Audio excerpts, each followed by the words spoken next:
Natin, Last week, Opo, ito oo. muna sa ating linya ngayon si Mayor Benjamin Magalong, dati pong miyembro ng ICI. Mayor Benji, magandang umaga po. Salamat sa panahon. Good morning, Sir Ted. Good morning po sa ating mga viewers and listeners. Opo, Mayor, ano po ang inyong take dito po sa resignation po ni Binibining Fajardo bilang miyembro po ng komisyon at ngayon nga po, iisa na lang po natira doon? Well, alam niyo naman, Sir Ted, na nabanggit ko na yan. Nabanggit ko na yan na may magre-resign na naman na as commissioner sometime in early January and napaaga. Anyway, kung wala na hong quorum, wala na rin hong, hindi na ho makakapag-proceed sa kanyang mga trabaho to perform the mandate of the ICI. So, eventually ho yan, kung wala talaga ho mapipili pang ibang mga commissioner, siguro ho, ikuha na rin ho nila. I-terminate na rin po yung commission. Mhm. Sa inyo ho bang palagay, dapat pa ho ba na mag-appoint pa ang presidente ng pamalit kay Ginoong Singson at kay Binibining Fajardo o putulin na po talaga itong ICI? Sir Ted, maski na may intention na mag-appoint uli, wala na siguro magbo-volunteer. Yun ang pinaka-challenging dyan, walang magbo-volunteer o walang gusto. Kaya siguro, pinakamagandang course of action yan is talagang i-terminate na siya. Mhm. I-dissolve na. Opo. Doon po sa kaisipan ng pagbubuo ng isang Independent People's Commission na pamalit po dito sa pamamagitan po ng isang Republic Act, Mayor. Opo, meron nga ho, inihintay ko nga ho yun dahil, at least yun, may power ho yun, may authority. Kaya lang ang problema ho talaga is, sino ho may gusto? Alam niyo ho kasi may president yung yung ICI. So ano yung magmo-motivate dun sa mga ilalagay na kakayanin ba natin? Talagang magiging independent ba talaga tayo o baka hahawakan lang tayo sa leeg? Dito ho ba sa ICI President ika ninyo, ano ho ba ang inyo pong naging pakiramdam at ano ho ba ang inyong informasyon? May humawak ba sa kanila, quote-unquote, sa humawak? Sa ngayon, hindi ko pwedeng banggitin, Sir Ted. Siguro isipin nyo na lang na nag-resign ho ako dyan. So far po, dito po sa halos ilang buwan lamang po ng operasyon ng ICI na ito, meron ba ho silang na-accomplish naman po kaya? O naman ho, may mga cases ho silang na-refer. Wala naman ho may mga cases din ho na na-file, pero dahil ho sa kakulangan ng kapabilidad sa investigation, karamihan ho ng mga cases referral. Mhm. At bahala na ho ang ombudsman na mag-imbestiga. Kumbaga, ni-refer nila, mag-imbestiga. Unlike ho yung sana, kompleto na sana. Kumbaga, it is a case investigation report with the attached complaint na para pag binigay mo pag final sa ombudsman, evaluate na lang sana nila ebidensya. Nangyari ho is, dahil case referral, mag-imbestiga pa ho. Tatagal pa ho yung proseso. Kumbaga, uulit lang yung proseso. Ay, ganun ho yun. Magiging redundant. Opo. Opo.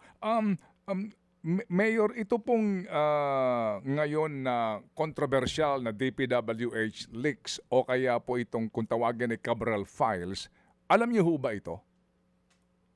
Meron po ako niyan, Sir Ted.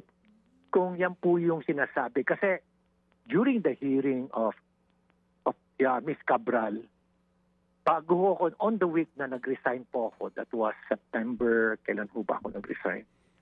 Yung week ko na yon, na Friday po ako nag-resign. Ang nangyari po doon is, during that hearing, tinanong ko si Ms. Cabral, why is it that you are perceived as the most, during the hearing, you're perceived as the most powerful USEC, that you're even capable of countermanding your secretary, the order of your secretary. Sabi niya, hindi naman to. Can you please stand up, sabi ko sa kanya, and please come closer to this digital board and I'll show you a chart showing some numbers.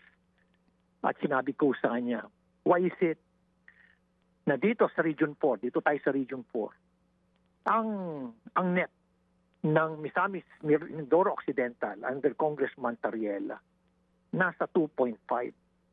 Bakit nangyari rito is umakyat siya ng 20.9 billion. Anong absorptive capacity ng Mindoro Engineering Office, sabi ko sa kanya. Tapos next, sabi ko, look at this. Ito, Mindoro Oriental. Bakit from 1.5 billion na net, naging siya? Naging 20.7. Hindi ko na ho pinakita yung iba pang mga alarming din ho kasi yung iba rin eh. Ano? Kaya doon na magmula noon, kung na siya, napaubo siya, tapos bigla siyang humingi ng tubig, sabi niya. Habang uminom siya ng tubig, nanginig na siya. Opo. So, ano po ang inyong assessment sa sitwasyon na iyon, Mayor? Familiar siya doon sa file. Familiar siya sa file. At nung tinatanong namin siya, kami ni Secretary Bates kasi ang agresibo doon eh. Tinatanong namin siya, why did this happen? Sabi namin, can you explain to us paano mo na-increase to? And same with the other congressman. Sabi niya, bigla, sir, utos ni Secretary. Yun na lang ang palusot niya. Utos sa Secretary Bonoan. Oho, yun na lang po yung kanya. Wala na ho siyang maituro, kaya sinabi na lang yan, utos ni Secretary. Opo, yung files na ito, kaninyo meron kayong sariling kopya? Meron ho yan. Nakuha ko ho yan nung nasa ICI ako. Nasa ICI ako. Yan ho bang files na yan? Yan ho ba yung mga may notation, handwritten notes po? Na Yung sa, Sir Ted, yung sa akin, walang handwritten notes po. Opo. Diyan ho ba sa inyong files na iyan, meron hong mga may mga acronyms ng mga may mga allocables na mga miyembro ng gabinete? Ay wala akong makikita. Puro ho district representative at yung district engineering office. Opo. Okay. And then you're talking about the 2025 budget lang po ba ito o even before itong taon na ito? 2025 budget.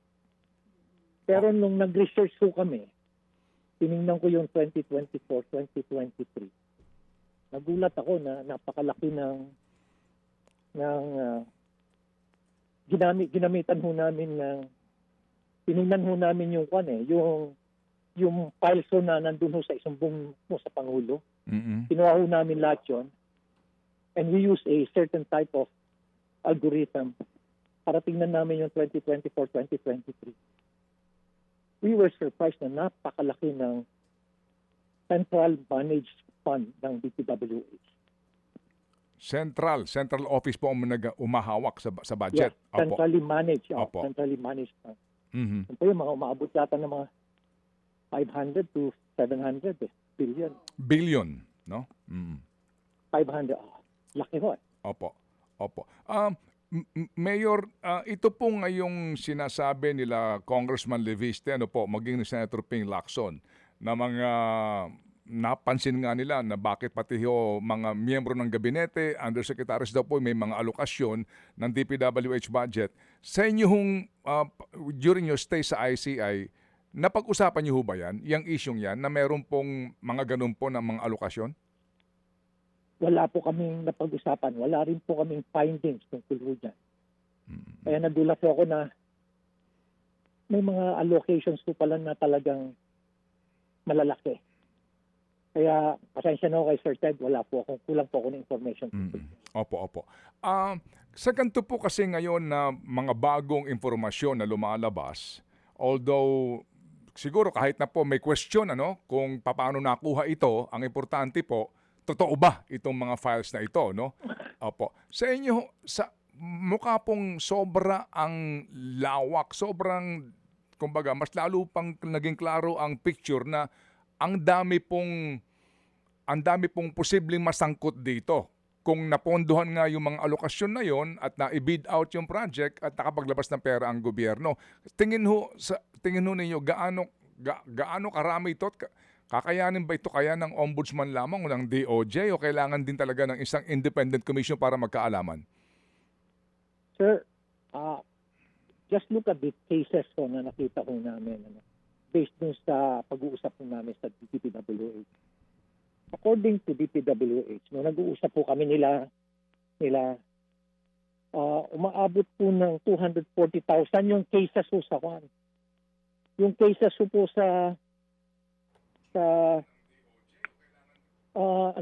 yung cases po sa anomaly since 2016. Tapos out of that number, 30,000 ang flood control project. Sa isang investigating body, siguro mga 5 cases o 6 cases kakayanin niya in 3 weeks. Can you just imagine ilang taon mo tatapusin yung napakaraming kaso? If in case gagawa ho sila ng isang independent na body na may power, kailangan siguro ho baka 1,000 tao ang kailangan mo dyan para talagang na-cover niya lahat yung mga cases, yung mga anomalya. So, kasi po, hindi ho naman sa minamaliit natin po ang kakayahan, independence po, and integrity of the ombudsman. Pero dito nga po ngayon sa lumalabas ng mga informasyon, alam niyo ho yun, yung para nakakalunod, no? Kung sakasakali na kayo mag-iimbestiga, paano ito may imbestigahan kung gusto natin malaman talaga kung sino-sino mga sangkot. So kung kayo po ang tatanungin, ano po ang magiging solusyon kaninyo para ho magkaalaman talaga at matulungan po ang ombudsman para ho sa mga gagawing investigasyon? Sir Ted, the unang-una, the local government should already file cases, should take the initiative to file cases. Yung mga ibang mga cross-oriented groups should be working closely with the investigating bodies like PNP, NBI, para ho talagang, it should be a whole of society approach. Hindi ho pwedeng iwanan lang po natin sa PNP o kaya iwanan lang natin sa NBI o sa ombudsman ang mag-iimbestiga.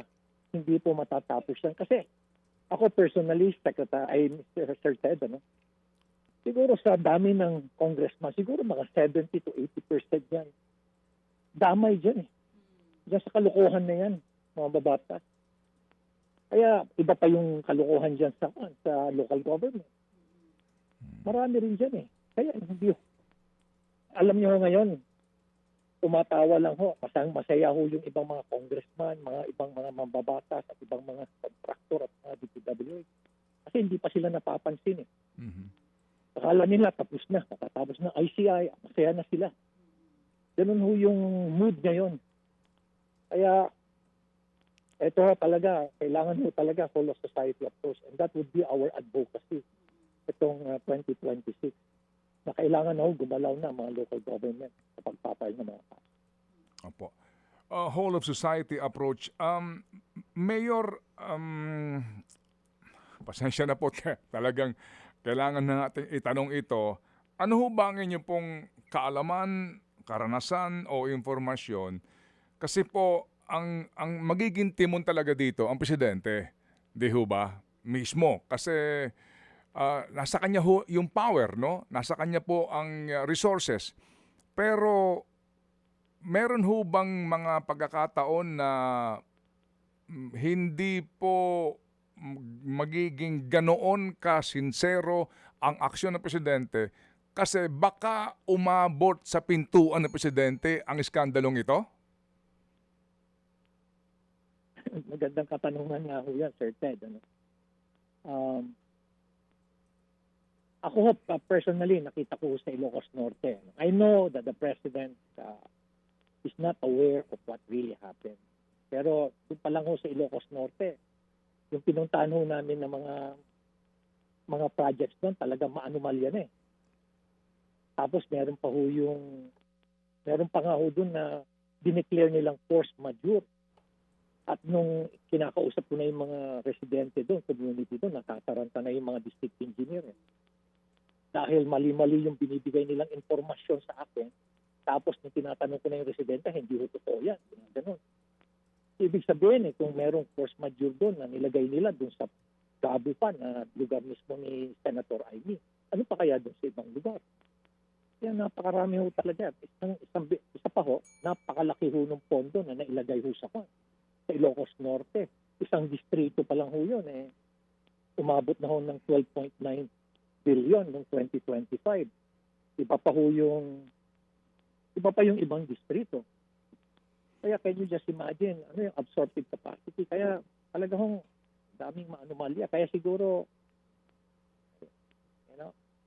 siguro kailangan din ni Presidente talaga na magbigay pa ng matinding salita para imbestigahan na rin yung mga nangyari sa Ilocos Norte. That's the only thing na talagang maipakita niya talaga na sincere siya rito sa pag-iimbestiga. Are you referring to the district of Congressman Sandro Marcos? Malaki rin ho natanggap.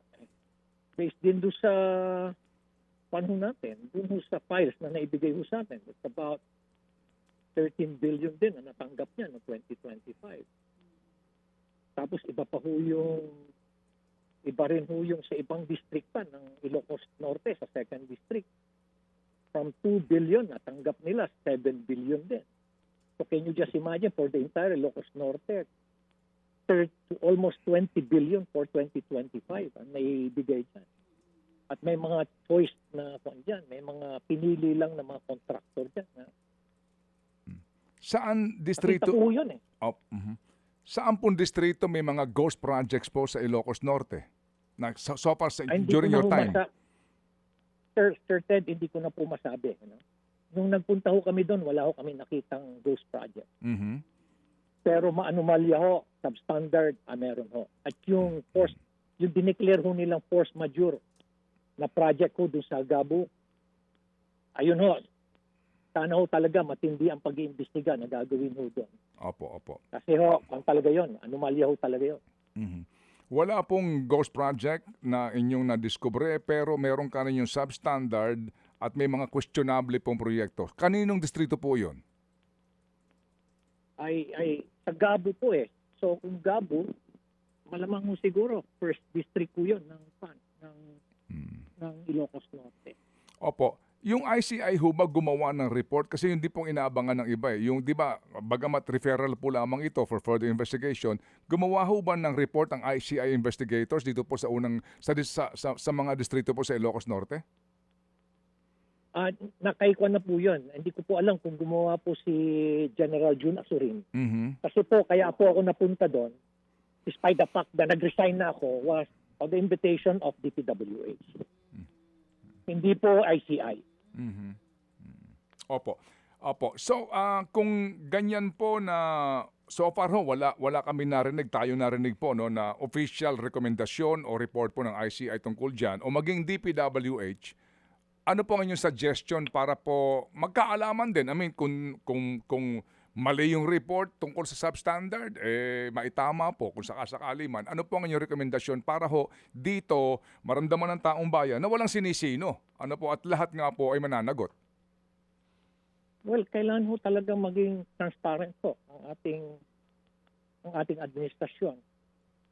Any declaration of announcement of or pronouncement of the president na sabihin niya na I want all these projects sa Ilocos Norte or sa Region 1 investigated as soon as possible. Malaking bagay po yan na babalik po yung tiwala sa kanya. Hindi lang po sa ibang lugar. Kasi talagang kailangan maramdaman ng tao talaga yung sincerity. Sa ngayon hindi nila nakikita because with all this, hindi naman na-perform talaga ng ICI yung kanyang mandate. So, kailangan talagang magsalita pa ang ating presidente. And I'm pretty sure naman na ako personally, naramdaman ko naman yung kanyang sinceridad nung nagbigay siya ng mga, nag-uusap po kami at nung nakita niyo, nagbibigay siya ng instruction. Sana ganun mangyari. Opo. Dito po sa inyong lalawigan sa Benguet, kayo po'y katuwang na dyan na nagbigay po ng dokumento, ebidensya sa tanggapan ng Presidente at maging kila Vince Dizon. Sa inyo bang pagtansya ngayon, solid na po talaga itong mga usapin po ng overpriced substandard projects in Benguet sa Lone District ng Benguet? Ako, marami na ho, may mga na-file na po kami rito. At meron pa hong naimbestigahan pa. We're working closely with CIDG and the NBI para ho talagang makover hulat kasi napakarami hong anomalya. Kumbaga, napakarami hong anomalya. Siguro nahihit pa namin, baka 1% lang po eh. O baka wala pa hong 1%. Sa dami ho ng anomalya, patapos hindi lang po yung grupo ho nila Eric Yap ang involved. Meron pa yung mga G60, meron pa yung UDL, meron pa yung Balintugan. Yan ho yung mga yan, magkakasama naman ho talaga yan, mga yan. Magkakasabwat yung mga yan. Dito po sa Benguet na mga sinasabing ari-arian nila Eric Yap and Company, nakumpirma niyo ho itong mga sinasabi po ng mga ari-arian nila, sa kanila ba ho ito nakapangalan o may mga dami sila? Dami ho yan. Karamihan ho ng mga pag-aari ho ni Congressman Yap, nandun ho sa pangalan ni Ralph Robinson at ni Anthony Ching. Yan lang po yung mga favorite ko ng mga pangalan dyan. Ano-anong mga ari-arian to, Mayor? Ay napakarami ho. Napakarami ho. Mga malalaking lupa, malalaking buildings, hotels. Hindi lang ho dito sa Benguet. Meron ho dyan sa Metro Manila. Napakalaki ho yun. Yung binili ho dyan sa Alfredo ng ACT-CIS. Tapos meron din ho dyan sa Sablan area. Sa Baguio, napakarami. Sa Benguet, napakarami. Amazing ho talaga. How were they able to acquire all of this? And this were acquired anong time frame nito? Ako, ang alam ko mga since 2020. 2020, during the time of pandemic. Nag-umpisa na ho yan. Napunta na ho sila rito. Opo. Sige po. Mayor, kami po ay sa kakapustan lang po ng oras, kami po naman po ay hindi po naman itong aming huling tawag po sa inyo at kami ngay lubos na nagpapasalamat po sa pagbibigay po ng panahon para ho natin mas maintindihan itong napaka-importanteng isyong ito ngayon. May pahabol na po tanong si Chacha. Go, Cha. Yes, Mayor, yes po, good morning po, Mayor. May nabanggit po kayo na maraming ari-arian pero nakapangalan sa ibang tao. Kaano-ano po ni na Eric Yap yung pinagpangalanan nitong mga ari-arian na binabanggit niyo po? Close association niya sa business. And it's a public knowledge. Mga close Public associate. knowledge na dito sa Baguio at sa Benguet. Oo. Meron po ba dun sa mga dokumento na hawak ninyo na magpapatunay na talagang ito ay kina Eric Yap at ipinangalan lang dito sa mga taong ito? Sa ngayon, wala akong ebidensya dyan. Wala akong, pero,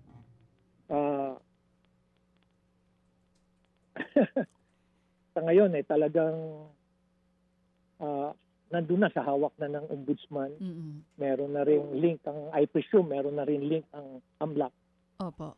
At naibigay naman na natin lahat. Yung mga dokumento na yan, naibigay naman natin, iwanan na natin lahat sa ICI at ganoon na rin sa DPWH. Oo. Mayor, nabanggit niyo po kanina meron na kayong mga na-file na kaso. Ano exactly pong kaso ito? At bukod po kina Eric Yap, meron pa po ba sa ibang tao? Meron. Yung sa rock netting, pinahil natin sa Balintugan. Pero mismo yung contractor doon, sabi niya, Mayor, isa to sa pinakamalaking contractor ng rock netting, not only in Benguet but in the entire Philippines. At sabi niya sa akin, nung nagkaroon kami ng one-on-one meeting, face-to-face, sabi niya, Mayor, tapatin na kita. Yung buong Cannon Road na yan at yung ibang lugar dito sa Benguet at sa ibang lugar pa ng Cordillera, 90% yan substandard. Bakit? Bakit mo sinabi? Isa lang sir ang pinanggalingan ng mga na yan eh. Isa lang ang pinanggalingan ng source ng materialis yan. Kanino galing? Sa kanila congressman. Yung pong contractor na ka-deal po nila doon sa rock netting, yung tinutukoy nyo po na nagsasabi na 90% substandard? Balintogan ako. Yes. So may Tapos meron pang isa rin. Yung mga solar lights dito, napakaraming anomalya. Yan. May final kaming ghost project dyan sa Benguet area. Mhm. May mga susunod pa po kayong kaso sa 2026 na inaayos nyo po ngayon. Ay napakarami. Minsan overwhelmed na eh. Mhm. Kasi you cannot just simply focus on investigation. May trabaho rin ako bilang Opo. mayor. Opo. Opo. I'm doing it sa kwan lang.